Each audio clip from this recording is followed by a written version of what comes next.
the next of the major signs, and that is the issue of Yajuj and Majuj.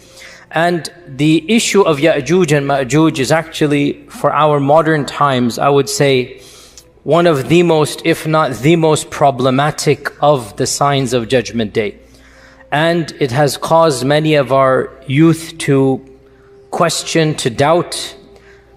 I myself have met people that have actually left Islam because of these types of tales.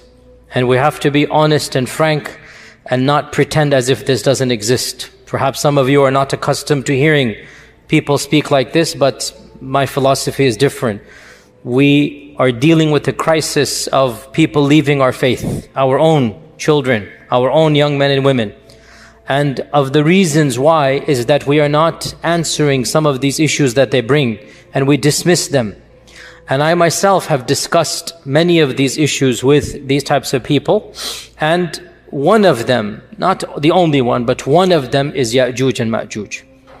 So we have to be very clear and frank and think critically even as we look at our tradition. So let us begin from the beginning. Who are Yajuj and Majuj? And what does the Qur'an and Sunnah say about them? The issue of Yajuj and Majuj is something that doesn't just occur in the Hadith. It is explicit in the Qur'an. So Allah Azza wa Jal mentions Yajuj and Majuj in the Qur'an. Therefore, it is pretty clear that this is not something that you can say, oh, it's only found in one hadith. No, it is found in many a hadith, but even more importantly, it is found in the Qur'an itself. Where in the Qur'an? In two specific verses, only two. Only twice in the Qur'an, Allah subhanahu wa ta'ala mentions Yajuj and Majuj. The first of them is Surah Al-Kahf. And at the very end of Surah Al-Kahf, Allah subhanahu wa ta'ala mentions the issue of Dhul Qarnayn, Jazakallah khair. The story of Dhul Qarnayn. And Allah subhanahu wa ta'ala says, وَيَسْأَلُونَكَ عَنْ ذِي الْقَرْنَيْنِ. Now, this is an entire lecture and an entire tafsir altogether. I do not have time to go into Dhul Qarnayn and the tafsir of Surah Kahf, even though it's very juicy, maybe another time. What we do know, Dhul Qarnayn, Allah subhanahu wa ta'ala says, we gave him power in this world. And we allowed him a path everywhere. And he went to the easternmost, he went to the westernmost. There are stories mentioned in the Qur'an about Dhul Qarnayn. He was a just king. He thanked Allah subhanahu wa ta'ala. He found people of all different types and persuasions. And then the final one that is mentioned, the final group of people, حَتَّى إِذَا بَلَغَ بَيْنَ السَّدَّيْنِ. When he came to essentially a valley, there's two mountain slopes coming here. وَجَدَ مِن دُونِهِمَا قَوْمًا. He found a group of people. لَا يَكَادُونَ يَفْقَهُونَ قَوْلًا. They did not understand Dhul Qarnayn. Dhul Qarnayn did not understand them. In other words, this was a civilization that had no middle ground. In the good old days, once upon a time, before Google Translate, how did people translate from one another? There were people, intermediaries, who had traveled to both lands. Inevitably, you would find somebody who spoke Latin and Arabic, who spoke, this language and that language. You would find somebody. Dhul Qarnayn went to such a faraway land that the language of those people and the language of Dhul Qarnayn had no middle ground. So Allah is mentioning this is a far-flung civilization from where Dhul Qarnayn came from. So how then did they communicate when there is no language? They communicated with signs.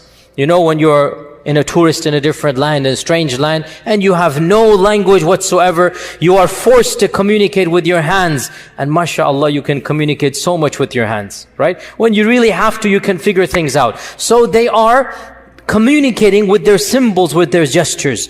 And so they say that, قَالُوا يَا ذَا قَرْنَيْنِ إِنَّ يَأْجُوجَ وَمَأْجُوجَ مُفْسِدُونَ فِي الْأَرْضِ. This is the first mention of Yajuj and Majuj. They say, this group of people, Yajuj and Majuj, they are wreaking havoc in this world. So Dhul Qarnayn, you are a mighty king, you are a powerful person, we will give you something. We will give you money, whatever is the symbol for money, and you build a wall. You protect us from those people. O Dhul Qarnayn, you are clearly a man of intellect and power, a mighty king. You have a civilization we do not have. You have strength we do not have. So we want you to do something to protect us. So Dhul Qarnayn has gone to the furthermost regions of the world, and there is a group of people even beyond that region. This is called Yajuj and Majuj. And this civilization is saying, we want protection. We'll pay you to build this barrier between us and them. So Dhul Qarnayn says, I don't need your money. ما مكنني فيه ربي خير فأعينوني بقوة. I don't need your money. I have plenty. What are you going to give me? Rather, I understand these people are evil. So Dhul Qarnayn sympathized with this other nation against Yajuj and Majuj. So Dhul Qarnayn said, okay, you know, these people are really bad, Yajuj and Majuj, I'll help you. What do I need from you? فَأَعِينُونِي بِقُوَّةٍ أَجْعَلْ بَيْنَكُمْ وَبَيْنَهُمْ رَجَمًا. I need your strength. I need manual power.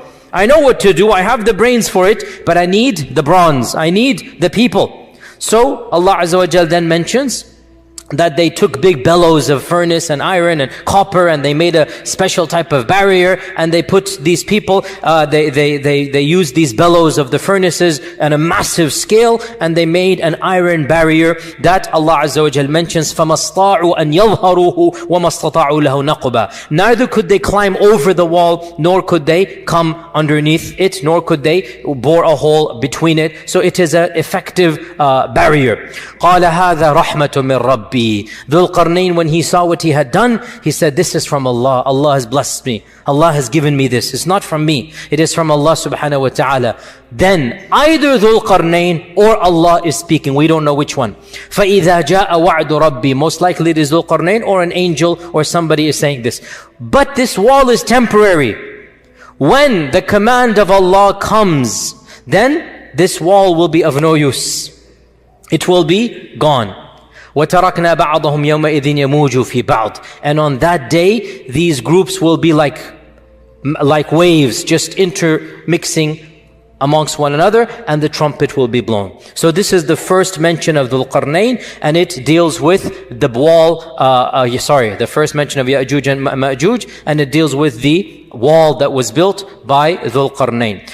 The next mention of Yajuj and Majuj is Surah Al-Anbiya verses 92 to 97. Surah Al-Anbiya verses 92 to 97, where Allah subhanahu wa ta'ala mentions in the Qur'an regarding Judgment Day, حَتَّى إِذَا فُتِحَتْ يَأْجُوجُ وَمَأْجُوجُ وَهُمْ مِنْ كُلِّ حَدَبٍ يَنْسِلُونَ. Until finally Yajuj and Majuj will be allowed out. فُتِحَتْ. They will be allowed out, and they are going to be pouring down from every single, slope, from every mountain. They're going to be coming. وَقْتَرَبَ الْوَعْدُ الْحَقِّ. And judgment will now be asunder, will now be well close. So Yajuj and Majuj are right before Judgment Day. This is pretty clear in the Qur'an. فَإِذَا جَاءَ وَعْدُ رَبِّي in Surah Al-Kahf. Over here, وَقْتَرَبَ الْوَعْدُ الْحَقُّ. And the inevitable hour is coming. So twice in the Qur'an, Allah mentions Yajuj and Majuj, both of them linking it directly to Judgment Day, right before Judgment Day. Now, by the way,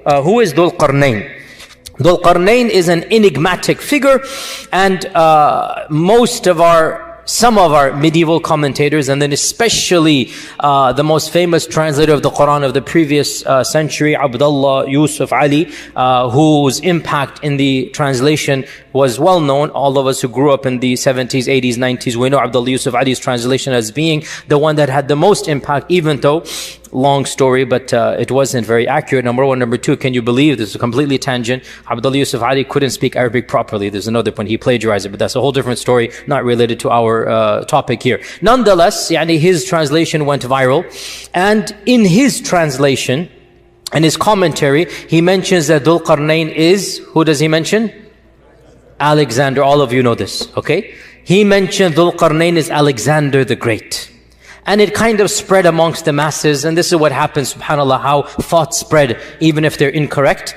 And so many people thought Dhul Qarnayn is Alexander, but this is really almost 100% wrong, for many reasons. Most obviously is that we know a lot about Alexander the Great. We know a lot about him. And he was not a believer in Allah, he was a pagan. He worshipped the idols. And Allah praises Dhul Qarnayn as being a worshipper. And Allah praises Dhul Qarnayn as being a righteous person. And Allah never praises paganism. And Allah never praises someone in this manner. And Allah Azza wa Jal mentions Dhul Qarnayn says, قَالَ هَذَا رَحْمَةٌ مِّن رَبِّي. So Alexander, really almost impossible. Some modern commentators have said that it is the Persian King Cyrus, who ruled from around 600 to 530 BC. So we're talking about 2,600 years ago, the Persian King Cyrus. And Cyrus, they say he's a candidate because he ruled over perhaps the largest empire the world has ever seen, or maybe the second or third largest. You know, there have been these massive empires. Alexander the Great probably did rule over the most largest empire, but temporarily. The Muslims, by the way, ruled over the largest for the longest period of time.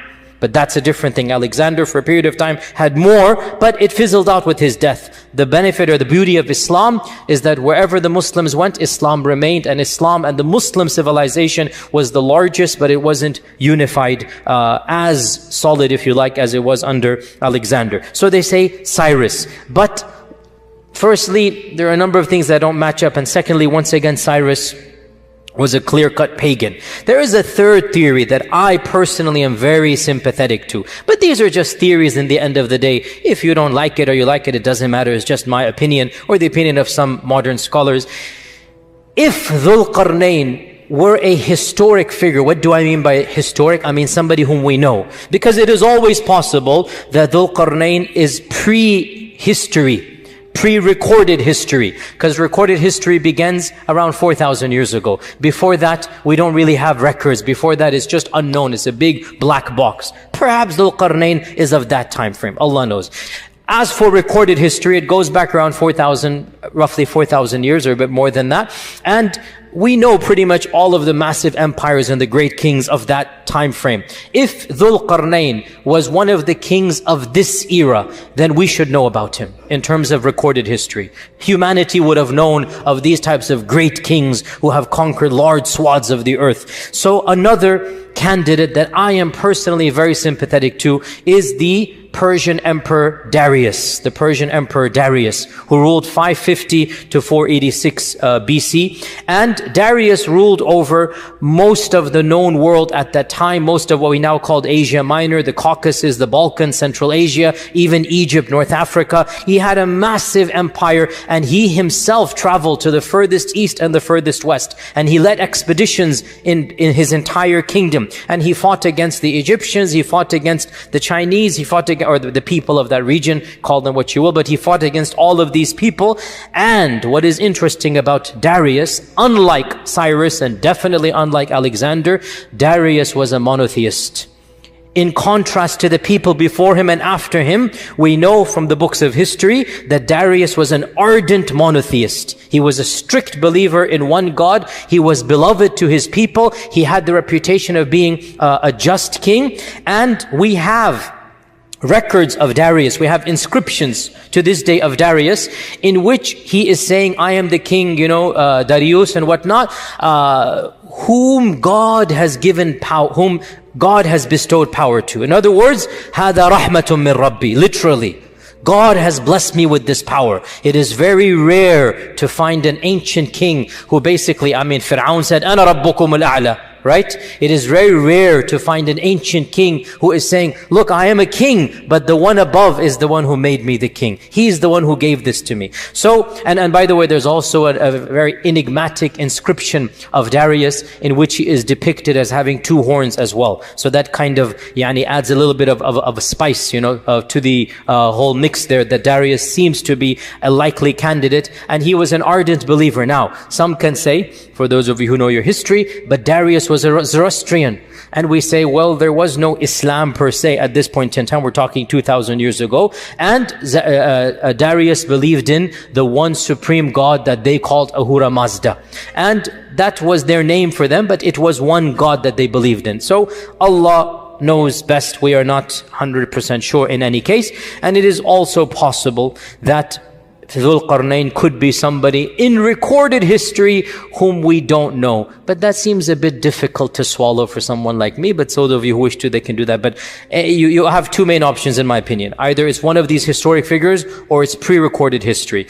But then the issue comes again to make the issue more enigmatic. Generally speaking, Quranic history is recorded history. Yani only Nuh and some are pre-history. Otherwise, Ibrahim, Ismail, Ishaq, the rest of them, they're basically in the time frame that most civilization is known. So Allah Ta'ala knows best. In any case, Dhul Qarnayn is called Dhul Qarnayn according to our tradition, either because he had 2 streaks of white hair, or because he wore a helmet with 2 horns, and Darius is depicted as 2 horns, or because he went to the east and the west. So the Qarn here is east and west, so the owner of the east and the west. So this is the notion of Dhul Qarnayn. Now we're going to get to Yajuj and Majuj. Before I talk about my own understandings and whatnot, let's see what else is mentioned. So this is Yajuj and Majuj in the Qur'an. We don't have much about them other than they seem to be a race of savages. They seem to be a race that is barbaric, killing, looting, plundering. And Dhul Qarnayn, who has never met them, is sympathetic that these people are bad. He just wants to build a wall to protect these strangers from Dhul Qarnayn. So what does the Ahadith say? The Ahadith are numerous. In fact, in the 6 books of Hadith, there are around a dozen narrations of Yajuj and Majuj. So it's not a small amount. There are around a dozen, Bukhari and Muslim have around 6 or 7. So it is mentioned in the most authentic books, Yajuj and Majuj. The concept of Yajuj and Majuj is found in our tradition.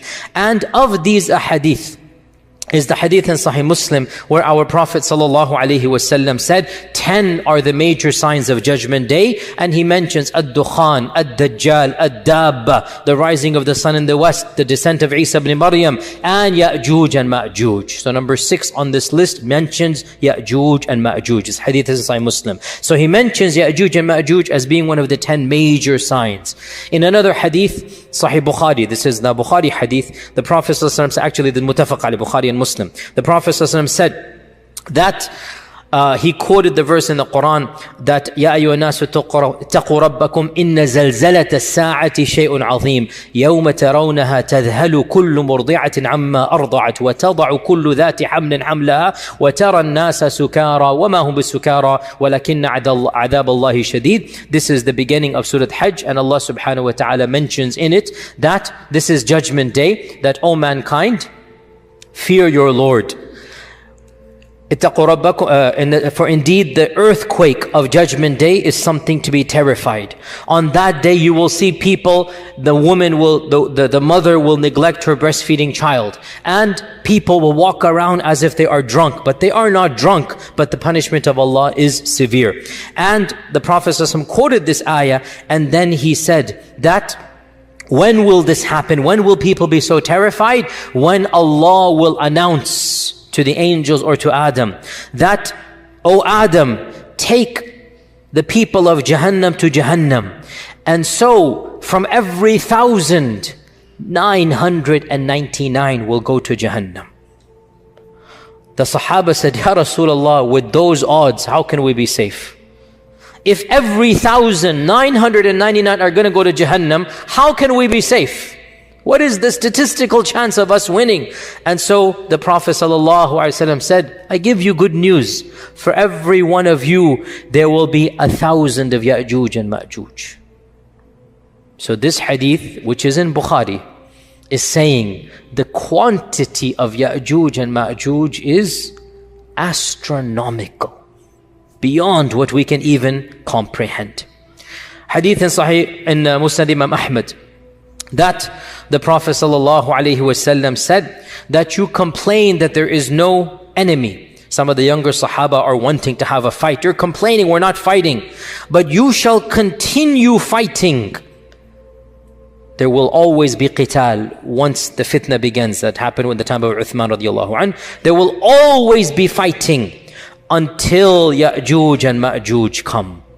So hadith is explicit that fighting will continue until Yajuj and Majuj. And then the Prophet ﷺ described them. They shall have faces that are flat. They shall have eyes that are narrow. They shall have hair that is yellowish. And they shall descend from every single plane. Now, important to note, you shall fight until Yajuj and Majuj. He didn't say you will fight Yajuj and Majuj. We will learn. We will not fight Yajuj and Majuj. Yajuj and Majuj are not fightable. Is that a correct verb? Is that a correct noun? Masdar. They are not capable to be fought. Let us be more precise and pedantic. You cannot fight Yajuj and Majuj. We will not be fighting Yajuj and Majuj. Fighting will continue until Yajuj and Majuj. Which also means what? After Yajuj and Majuj, no fighting. So Yajuj and Majuj is the final frontier, after which there will be no fitan. There will be no fitan after Yajuj and Majuj. This also shows that Yajuj and Majuj will be of the very, very, very last fitan to take place. Because after Yajuj and Majuj, there will be no more major fitan for the Muslims. The Prophet ﷺ said as well, another hadith. So right now, what am I doing? I'm narrating to you Qur'an and Sunnah. I'm narrating to you our sources. Then we will pause and go back and see what we can derive from those sources. Okay, because we need to really think deeply. And in all likelihood, we will have to do a part 2 for Yajuj and Majuj because there's a lot of material to digest and discuss. Our Prophet ﷺ said, hadith is in Sahih Bukhari, وَالَّذِي نَفْسِي بِيَدِهِ, I swear by him in whose hands is my soul, you shall continue to perform Hajj and Umrah, and you will continue to cultivate and plant trees even after Yajuj and Majuj. This hadith is in Sahih Bukhari. So in Sahih Bukhari we learn another interesting fact. Yajuj and Majuj is not the end of the ummah. What is the purpose of this hadith? O ummah, you will not be destroyed. O Muslims, you are going to be here, don't worry. No external enemy will eliminate you. This is a prediction, and it has been true throughout all of history, and it will continue to be true. Our Prophet ﷺ made 3 du'as to Allah, and he said, Allah gave me 2 of them, and He denied me 1. Remember this? We went over it a few weeks ago. The second one was, O Allah, do not allow my ummah to be destroyed by an external enemy. And Allah said, I've given it to you. Never will an external enemy decimate and eliminate the ummah, even if they eliminate parts of the ummah. The whole ummah will never be gotten rid of by an external enemy. So the Prophet ﷺ is giving good tidings. You're worried about the Quraysh, you're worried about this and that, don't worry. I am telling you, I swear by Allah, not only will you survive, you will do Hajj and Umrah. You'll retain your religion. And you will cultivate, you'll retain your dunya. Even after Yajuj and Majuj. So, even Yajuj and Majuj are not the end of Muslims. There shall be Umrah and Hajj, and there shall be cultivation and planting even after Yajuj and Majuj. So this is another interesting thing that we derive. In another hadith, muttafaq alayh, Bukhari and Muslim, the Prophet ﷺ entered in upon some of our mothers, some of his wives, and he was agitated, he was concerned, he was worried. And he put his finger and his thumb together in a circle. He put his finger and his thumb in a circle. And he said that, La ilaha illallah, waylun lil Arab min sharrin qad iqtarab. La ilaha illallah, waylun lil Arab min sharrin qad iqtarab.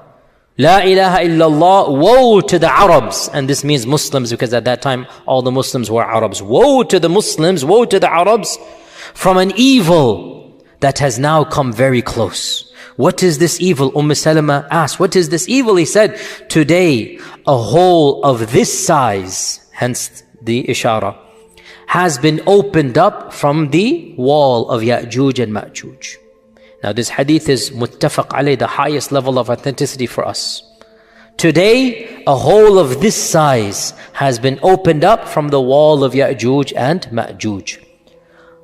Salama said, Ya Rasulallah, anuhlaku wa fina as-salihun? Will we be destroyed and there's still righteous people amongst us? will piety not save us? And our Prophet ﷺ said, Na'am, إِذَا كَثُرَ الْخَبَثِ. Yes, even if they're still pious people, but if filth is prevalent everywhere, the piety of some individuals will not protect you. It might protect them on Judgment Day.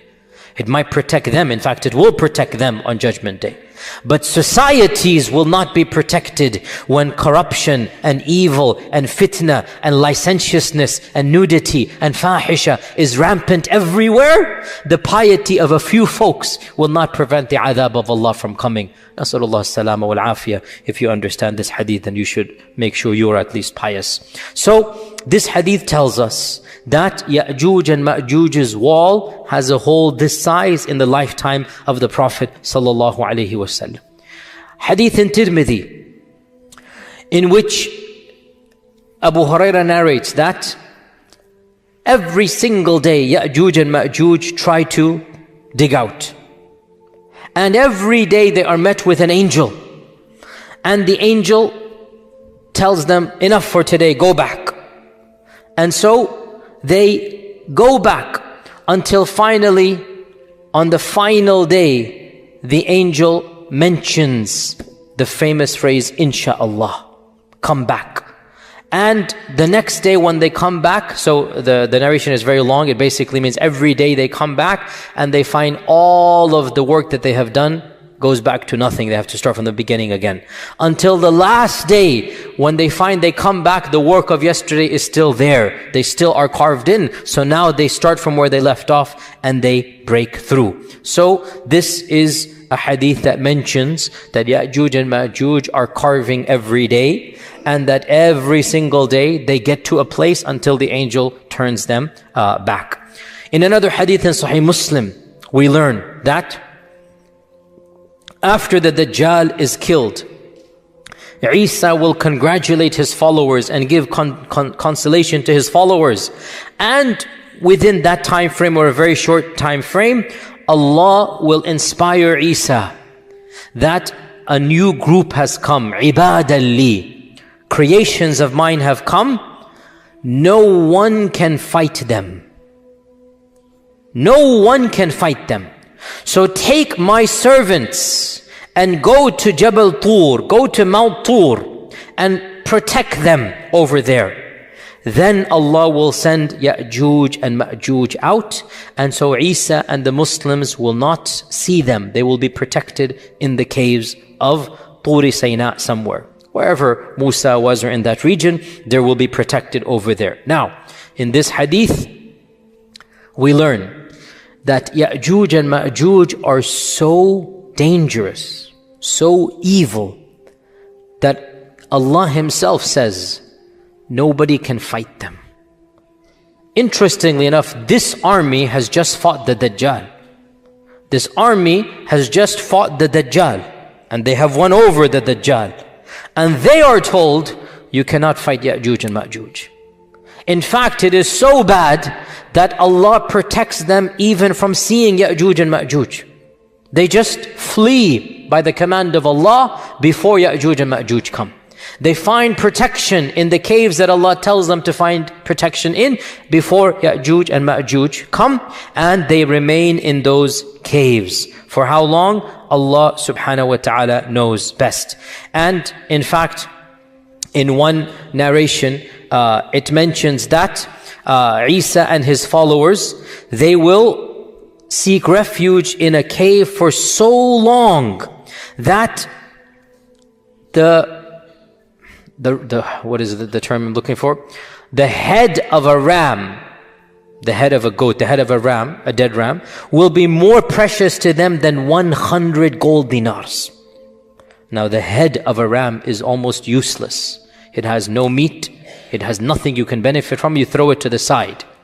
But they will be in the cave for so long that that head will be more precious to them than 100 gold coins. A fortune. They have nothing to eat and drink until finally, when they notice whatever they notice, we don't know, the hadith doesn't mention, maybe there's quiet, maybe there's something, they will say, who can go and volunteer and see what is going on outside the cave? So a man will volunteer, he will be considered the best of them, and he will resign himself to die the death of a shaheed. He's given up that he's going to die the death of a shaheed. And he will come out only to see that the world is full of corpses of Yajuj and Majuj. The world is full of corpses of Yajuj and Majuj. And then he will call out the people, and they will come out and they will see not a single handspan of the earth except that it is piled with Yajuj and Majuj, and the world will stench. There will be a stench that they cannot bear from Yajuj and Majuj's body. So they will desperately plead to Allah subhanahu wa ta'ala at this. And Allah Azza wa Jal will send a rain that will cleanse the earth, a cleansing that it has never had before. Deep cleansing from Allah Azza wa Jal.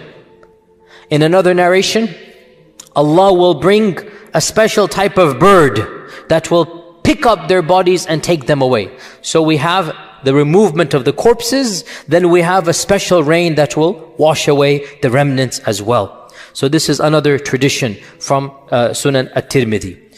We also have in Musnad Imam Ahmad the phrase, which is also in other books as well, that Allah Azza wa Jal will send Yajuj and Majuj, and they will descend from every single plane. وَهُمْ مِنْ كُلِّ حَدَبٍ يَنْسِلُونَ. This is a Quranic verse.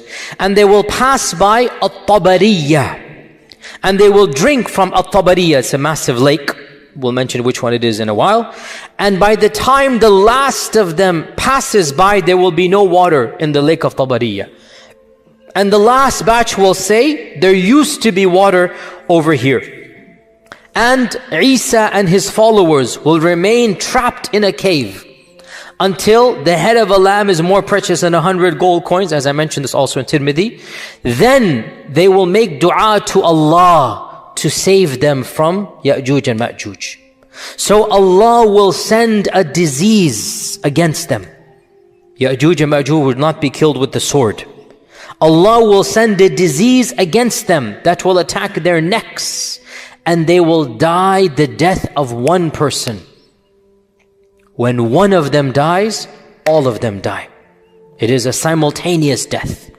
The death of one person. These billions or millions or hundreds of millions of people, they will die instantaneously, the death of one person.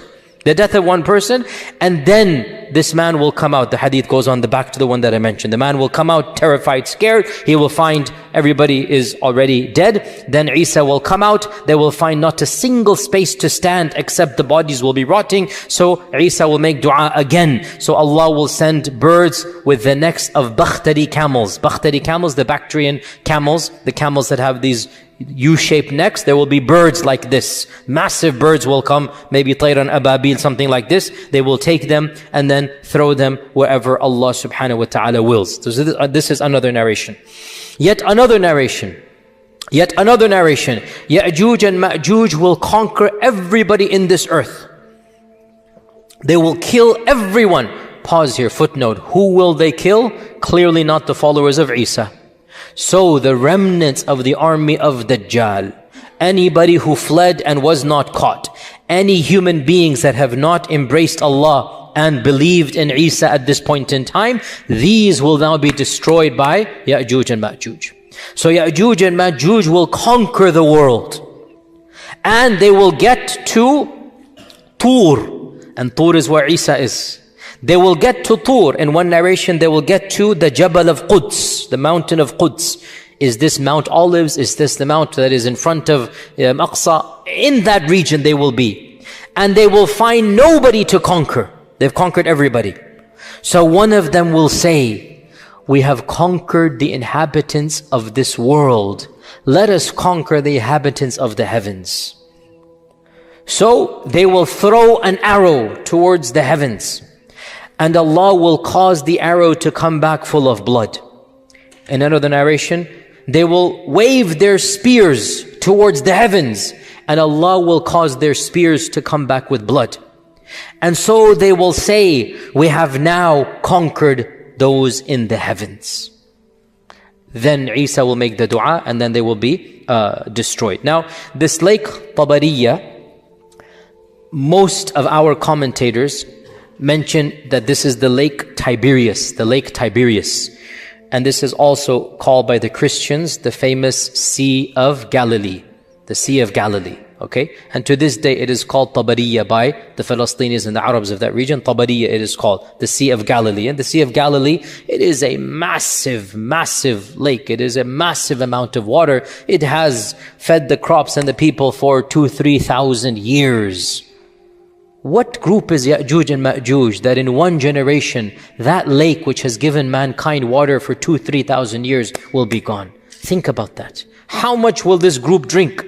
How much will they, I have seen Tabari, like many of you have been to the Sea of Galilee. If you go to that land, you see it. It's like a mini ocean. That's why it's called the Sea of Galilee. It's like a mini ocean, even though it's not a sea technically, but it looks like it. It's massive. You can barely see. You can see, but you can barely see the end.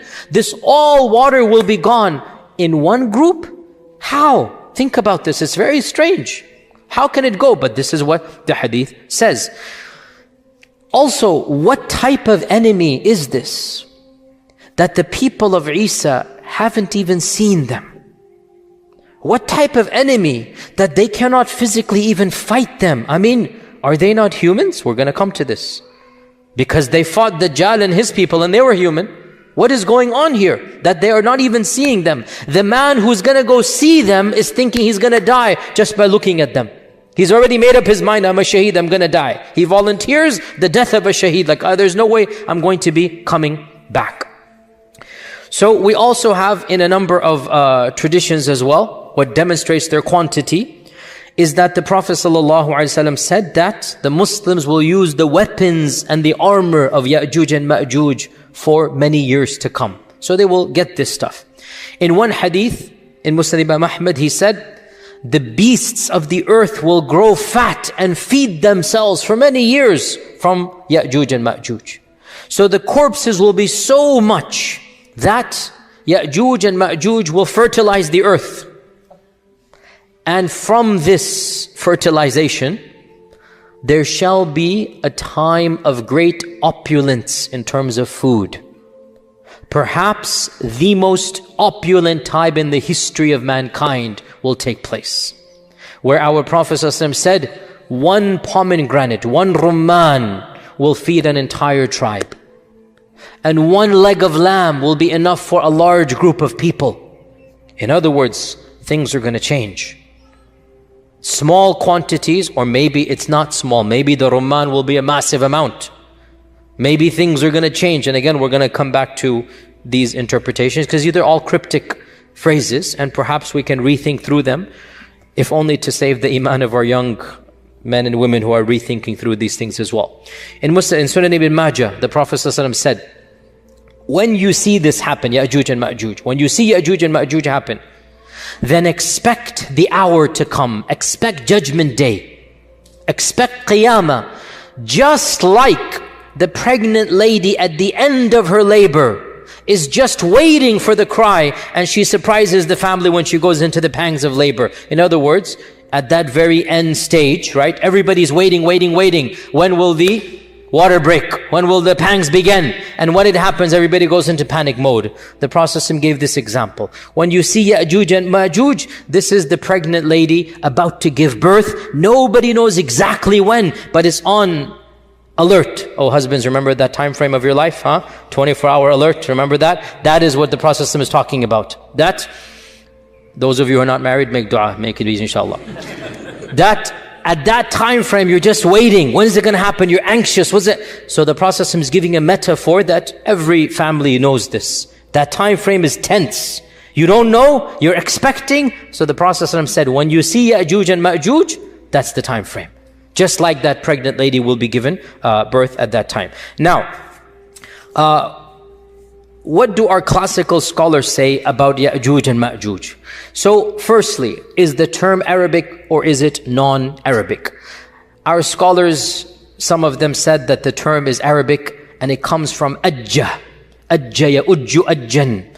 So, ajja means to kindle fire. Ajja means when the fire spurns outwards. However, in my humble opinion, it is not sound to read in Arabic meanings to proper nouns that are found in the Qur'an and Sunnah.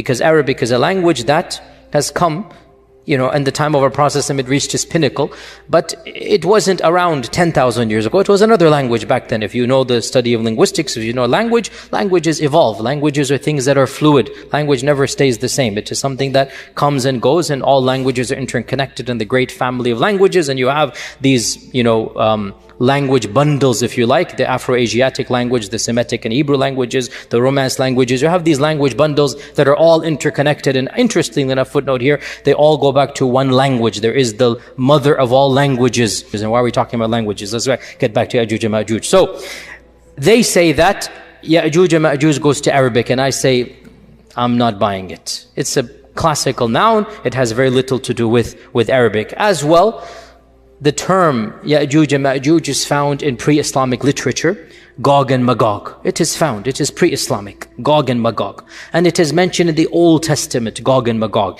and in the New Testament. The book of Revelations mentions the release of Gog and Magog, that Gog and Magog are going to gather for the battle. So this is in the book of Revelations, and this predates Islam. So there's references to Gog and Magog that they're going to gather for the great battle as well. So the Old Testament mentions Gog and Magog, the New Testament mentions Gog and Magog, and the Midrash mentions Gog and Magog. What is the Midrash? The Midrash is like the tafsir literature for the Jews. The Midrash is the commentary on the Torah, and it consists of legends and fables that go back many, many centuries before Islam.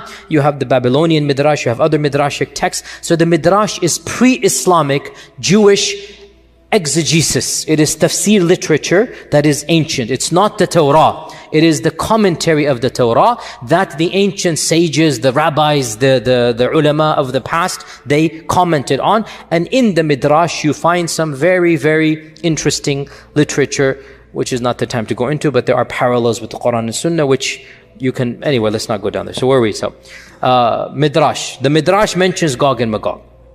What does the Midrash say? The Midrash says that there will be a forerunner to the Messiah.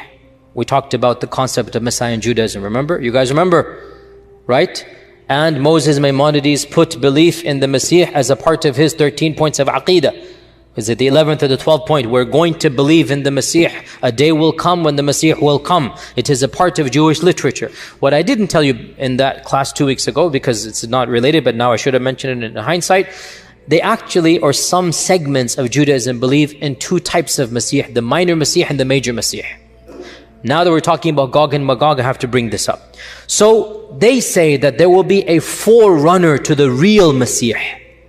And this forerunner will defeat Israel's enemies. When they say Israel, they don't mean the country, they mean Bani Israel. Remember this, right? When the Midrash says Israel, they mean mu'mins, Muslims, i.e. Jews from their perspective. You understand? They don't mean the country. So they say that this Jewish messianic precursor, the minor Messiah, will defeat Israel's enemies, Gog and Magog, and then the real Messiah will come, and then judgment will take place, and then the righteous will be rewarded, meaning with Jannah, if that's their reward. Now, this is interesting, because this is Midrashic literature, and it mentions two figures. And it mentions Gog and Magog, and it mentions Judgment Day, all in the same paragraph. Allahu A'lam, we have the Mahdi, we have the Messiah, we have Gog and Magog, we have Yawm al-Qiyamah, all in the same paragraph as well. We find those things. Now, I did mention briefly there are two ways to interpret these things. If you're a secular, agnostic, atheist, if you're a person who believes in history and not God, then you will say, look, Muslims, Jews, they are taking from one another, right? And that's the standard interpretation of modern day academics. The Great Flood is a myth that transcends all civilizations according to modern historians. As I had mentioned, I think earlier, the Great Flood is a myth. I'm saying as a secular historian, it is a myth that transcends all civilizations. Every civilization believes in a Great Flood. You can analyze this and say, okay, this means it's a common folklore literature. The Old Testament has it, the Qur'an has it, native Indians has it, the Aborigines have it. So there is a myth of a Great Flood. Or you can flip it around 180 degrees And you can say, the reason why all of these civilizations have the myth of the Great Flood is because it's not a myth, it's a fact. You can flip it around, and that's what we would do. So the fact that the Midrash mentions the pre-Messiah, Gog and Magog, the Messiah, Qiyamah, and Islam mentions it, could be the source is the same. Maybe that's why there's so much parallel between the two. So Gog and Magog is mentioned, we said, in the Qur'an and Sunnah. It is mentioned in the Old and New Testament. It is mentioned in Midrashic literature. How have our historians understood Gog and Magog, Yajuj and Majuj? Ibn Kathir mentions, let's try to finish this up today because I don't want to go too late. Ibn Kathir mentions that Yajuj and Majuj are from the children of Adam. They are Bani Adam. They are not an alien species. They are flesh and blood like us. And some of our early historians, and this is not Qur'an and Sunnah, this is just folklore and history, they say Yajuj and Majuj goes back to Yafith ibn Nuh. Yafith ibn Nuh. Now, this motif is biblical and it is found in the Tabi'un. It's not in the Qur'an and Sunnah. It is biblical and we find it in our early history. And that is that Noah had 3 sons. Sam and Ham and Yafith. This is a common motif that is found in the Old Testament. It is something that the Semitic races believe in, and it is found not in the Qur'an, not in the Sunnah, but in where? Early Islamic historical traditions. Which is why we don't necessarily have to believe in it. If it was the words of Allah and His Messenger, سَمِعْنَا وَأَطَعْنَا. If it's the word of a tabi'i, or even a sahabi, because this is history and it's not ilm al-ghayb, we don't have to accept it. So this issue we find it in the Tabi'un, that Noah had 3 sons. Sam, Ham, and Yafith. And from Sam, we get the Semitic peoples, the Arab and the Hebrew race, and also according to this interpretation, Faris and Rome, the Persians and the Romans, right? Hence why, again, bit of a tangent. Problem is I love these tangents and I don't have time. See, that was a bell. Don't go into these tangents here, huh? Back in the 1910s, when there was race laws in America, there were race laws in America. Hitler got his race laws from America, by the way. A tangent upon a tangent, there you go. There was a problem. How do we classify Arabs? How do we classify Arabs? How do we classify Desi log? A Hindu sued in the Supreme Court. And he argued, I'm not making this up. You can look this up, a famous case. I forgot the title. Singh versus... No, it wasn't Singh. I'm joking. That was just a joke. I was scrap that. But it was a Supreme Court case. Supreme Court case. And he argued that he argued he's Aryan. Aryan mean Caucasian. In fact, he said, I am the Asli Aryan. You guys are Naqli Mal. I'm the real guy. And he used these race theories. And from this as well, Middle Easterners said, well, we are Caucasians. We are the descendants of Sam. They brought in the Bible. We are this. So this is now a theory that they had. And that is why to this day, some people say if you're Arab or Desi, you're technically Caucasian. And in fact, all of this is a little bit antiquated, to be honest. These views and whatnot, they don't add up scientifically. So all of this is anyway. But the point is, this is the notion that Sam is Semitic. And Ham is the father of the Barbar and the Qibt and the Sudan. So African peoples, Ham. And Yafith is the father of the Atrak and the Slavs and the Yajuj and Majuj. So the Russians and the Mongolians and whatnot are Yafith. To be brutally honest, this entire trope smacks of racism. And it's not found in the Qur'an and Sunnah. And it seems to be biblical. And it seems some of our early commentators copied and pasted from the Old Testament, which is actually very common. There's a genre called Israeliyat, where some of our earliest scholars, they would study the Midrash and they would study the Jewish folklore. And at that time, the Jewish folklore was considered to be a civilization worthy of admiration and respect. So they would take this and then speak it in Arabic to the masses, and the people would think that this is a part of Islamic folklore, even though it is coming from the Midrash, and this is well known, but I'm not inventing this up. It's called the Israeliyat. Look this up. So Allah knows best. I am very skeptical of all of this in any case. So Ibn Kathir says they are the children of Yafith. That's what I'm trying to say. All of this was that. And this is the standard interpretation of the majority of our medieval scholars. The fact that Yajuj and Majuj are Bani Adam, it seems pretty clear from our tradition. Bani Adam means human beings. And we learn this from a number of evidences. Of them is the famous hadith in Bukhari itself, where Allah says to Adam, O Adam, take the people of hell to hell, and he shall take his children. And that's when the 999 will go. So, the fact that his children includes Yajuj and Majuj shows that they are Bani Adam. Okay? Now we have some really bizarre interpretations that are found in our books. And again, we have to be a bit more discerning. Just because it's written in Arabic doesn't mean it's the gospel truth. Pun definitely not intended. Just because we find it in an ancient book doesn't mean anything. We find ancient books written in our tradition that mention bizarre stories, truly mind-boggling. Some of the earliest books like Ka'b al-Ahbar and others. And there is a tradition found that once Adam had a wet dream and his fluid fell on the earth, and that earth sprouted forth and it became Yajuj and Majuj. So we find this in our folklore, and we find it in respectable medieval books. And that's why, dear Muslims, we do need to be critical of our own tradition. We do need to be. Our ancient scholars were not infallible. We respect them, wallahi we do. But they were people of their time and place, and we need to look at it in our time and place and be cognizant of their humanness as we are cognizant of our humanity as well. So this is also found that Yajuj and Majuj are Bani Adam but not Bani Hawa. Go figure. In any case, getting back to Yajuj and Majuj, time is so limited, I have so much to say. Let's see if we can summarize this.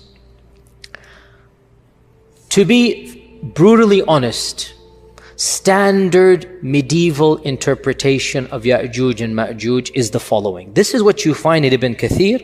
You find it in the tafsir literature of As-Samarqandi and of Al-Tha'labi. And basically, this is the mainstream interpretation for our classical and middle ages of Islam. Ever since the beginning of writing tafsir, let's say 300-400 Hijrah, up until pre-modernity, up until going to CE 1800s or whatnot. If you look at any book of tafsir, any book of history, the notion was the following. Yajuj and Majuj are a bizarre, exotic tribe in the nether regions of the world that have been trapped by Dhul Qarnayn thousands of years ago, and they're still trapped to this day. And quite a few medieval historians have reported that I know of a friend of mine who traveled to the end of the world and he saw with his own eyes the wall of Yajuj and Majuj. We find this in respectable Islamic books. The notion that Yajuj and Majuj are a living tribe, blocked to this day behind the wall that was built 4,000, 5,000 years ago. That wall miraculously is still there. People can see on the one side, and on the other side you have these savages that Allah knows how they're eating, drinking, replicating, whatnot, and they're still there for eons and eons and eons. This is the standard interpretation of our scholars of the tradition, not of the Qur'an and Sunnah. You understand what I'm going to get at, okay? We don't blame them. In their time frame, the world was unexplored. In their time frame, nobody traveled the world. The reason why Marco Polo became famous and Ibn Battuta became famous was because they traveled half the world. That's it. And they became world famous because they did what nobody had done. They simply went from one side of the known civilized world to the other side, and they came back. Marco Polo to Naples, to Italy, or to Sicily, wherever he was. Naples or Italy, where was he? And Ibn Battuta to Tunisia, where he was from. So people didn't travel. And folklores and legends were very common, and it was easy to believe these types of things.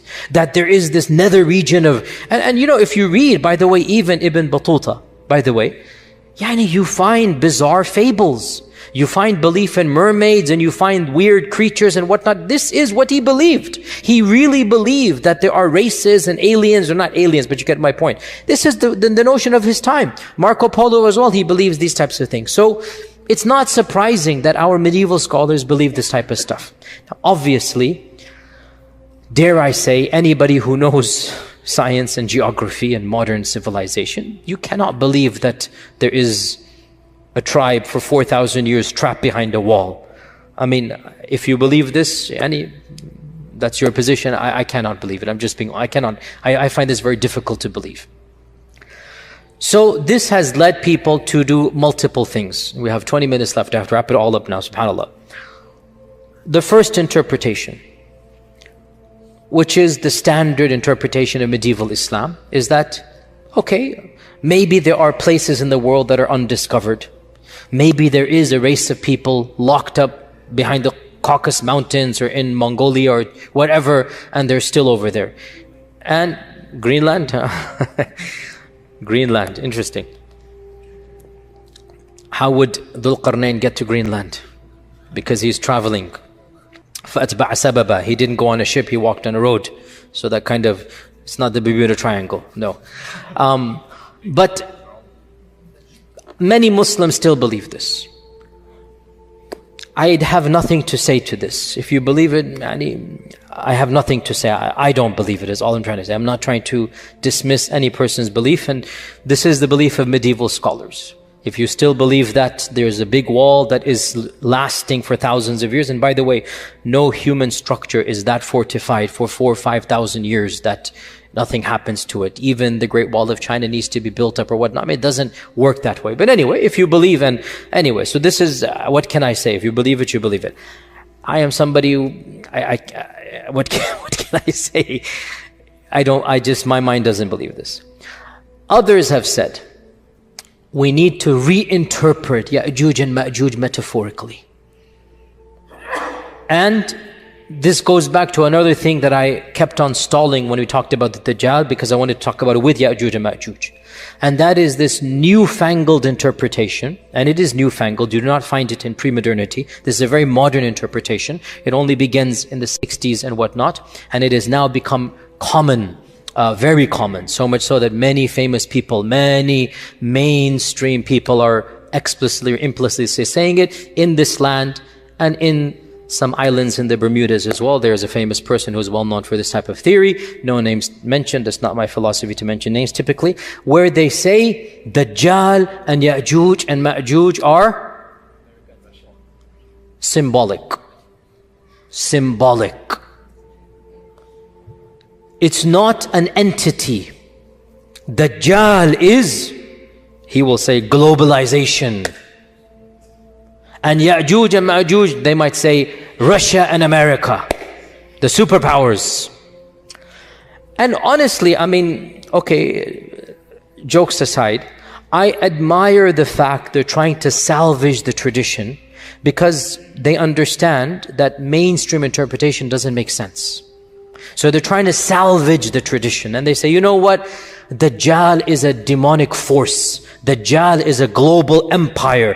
Dajjal is the new world order. Then you get into the triangle and the eye and this and that, and the whole rabbit's hole begins. You can now, once you go down the rabbit's hole, make dua, there's nothing to be done once a person goes down that hole. What can I say? If a person believes this as well, the problem comes.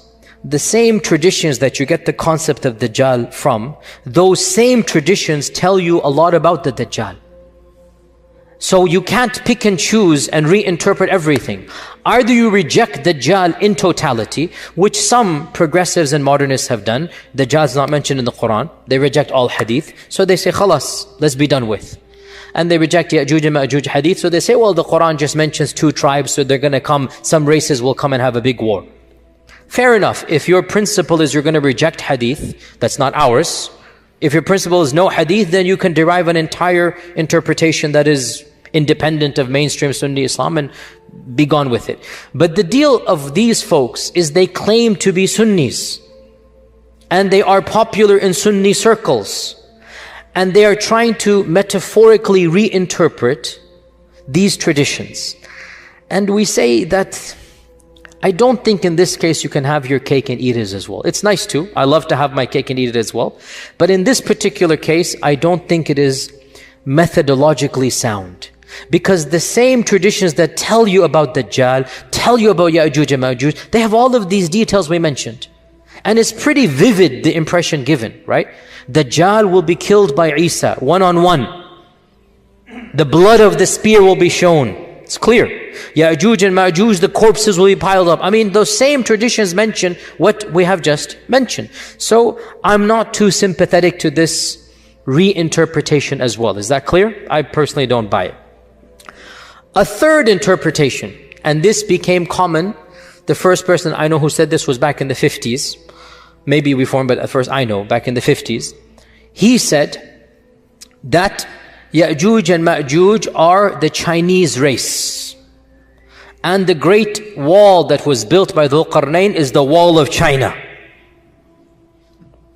And this notion spread as well back in that era, because he as well, the scholar, again, I grant him credit that he realized the traditional interpretation doesn't make sense. So he said, we need to rethink through this. So he attempted to rethink through, and frankly, for his time and place, it was a bold move because he was criticized by mainstream Sunnism. Mainstream Sunni scholars said, no, we believe in this and that. But he wanted to, again, salvage the tradition. Of course, what is the problem with believing that Yajuj and Majuj are the Chinese folks and the Great Wall in the Qur'an is the Great Wall of China? What is the problem with, where does one begin? There are so many problems with this interpretation. I mean, of the problems of this interpretation is that we know exactly who built the Great Wall. And he wasn't a believer in Allah. Jin Shu Shuao, he wasn't a believer in Allah, the famous emperor. He was one of the pagans of the, Shinto, whatever religion it was. And the Great Wall was actually built to protect the Chinese people from within, not from without. And the Great Wall is not a barrier that is impenetrable. People go in and out all the time. In fact, gasp, shock, I myself have gone in and out of the Great Wall. I in fact did a video that went viral 2 years ago. I took a group to China 3 years ago. And I stood on the Great Wall, and I have a video, YouTube clip. Is the Great Wall of China the wall of Yajuj and Majuj? You can look at it yourself. And I said, no, it's not, don't worry. It's not the Great Wall of there. So, this as well, it doesn't make sense, neither heads nor tails, Nasar naper, literally, neither heads nor tails. Doesn't make any sense. The wall of Yajuj and Majuj is not the wall of China in any stretch of the imagination. It doesn't make sense as well. Where does this leave us? Another group says, and this is something that I have heard myself, some ulama say, that perhaps Yajuj and Majuj are not on earth but under earth. That's why the satellites haven't discovered them. And this, again, I appreciate the salvaging, I really do. But how can human beings survive? No vegetation, no plants with the sun, no oxygen, food, drink, thousands of years. And according to these traditions, we're talking about gazillions of people. What is the answer to this conundrum of Yajuj and Majuj?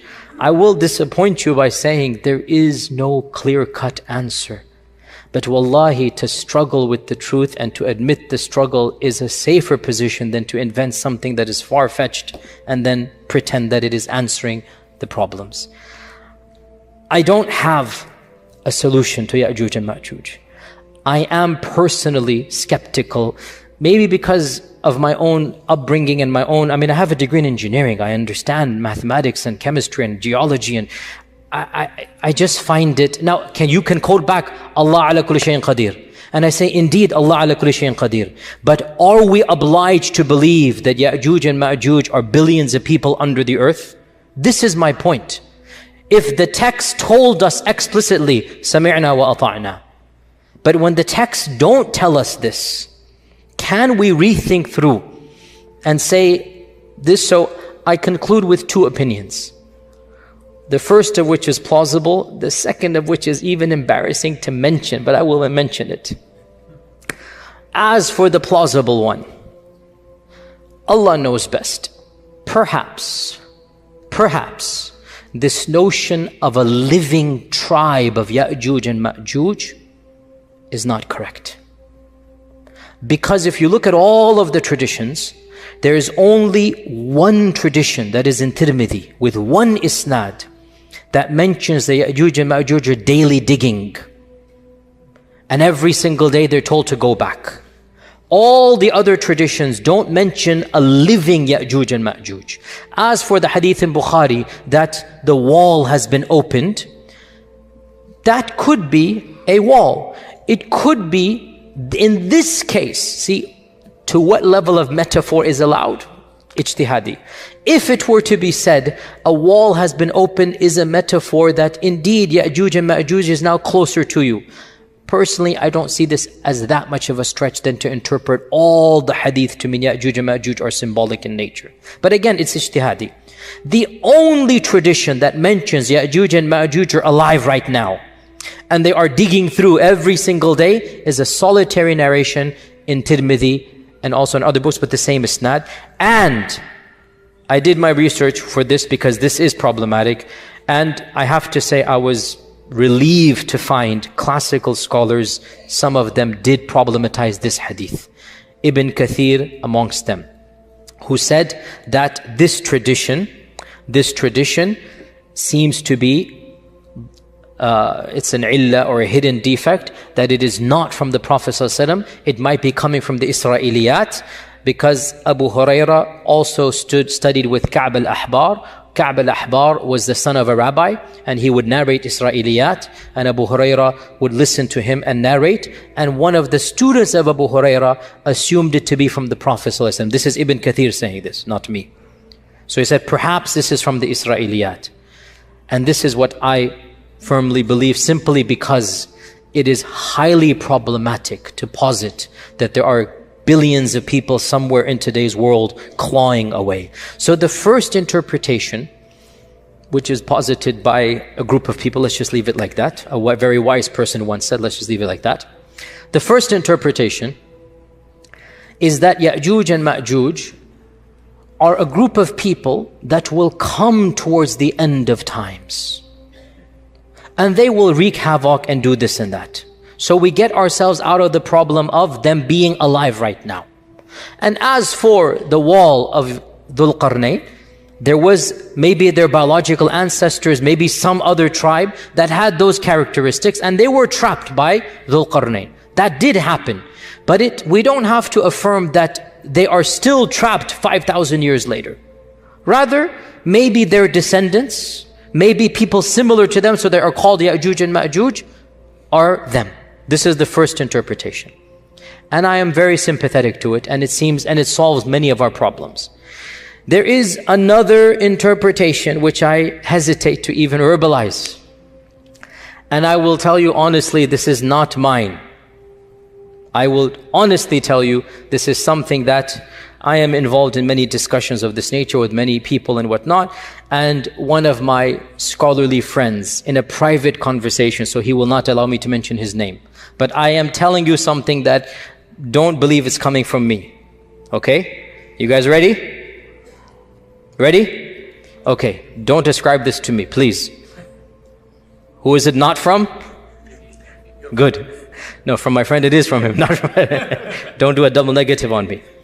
So we were talking with a group of ulama, a group of students of knowledge, whatnot, call them whatever you will, and we're talking about this problematizing. It is a problem. Wallahi, it's a problem for any rational mind. What are you going to do with Yajuj and Majuj? It's not an easy thing to come around. And even he was hesitant, but he brought it up. He said, let's look at these traditions again. We see that first and foremost, Yajuj and Majuj seem to be human but not human. You see where this is heading.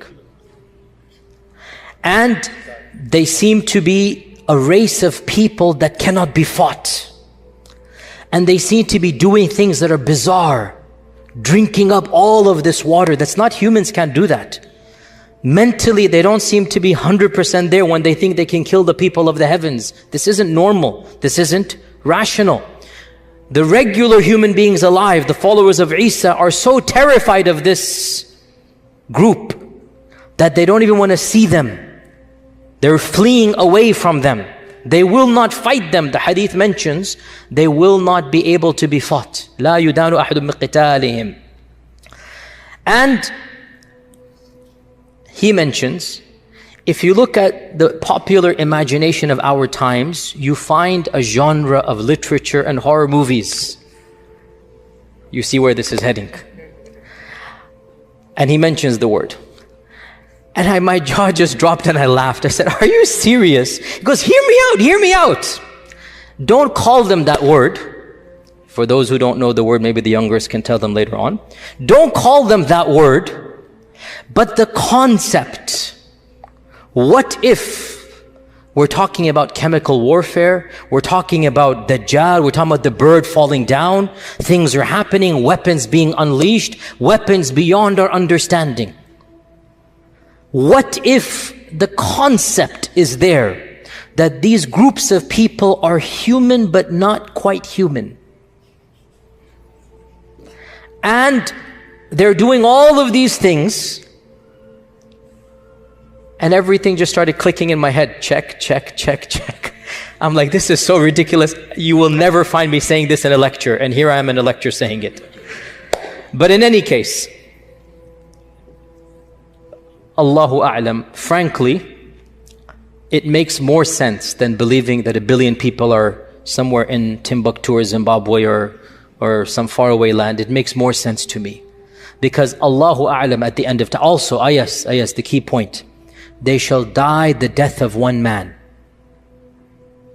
How will they get gotten rid of? Allah will send a disease, some type of antivirus, some type of vaccine. I'm just saying what my friend said. Because the hadith mentions this explicitly, does it not?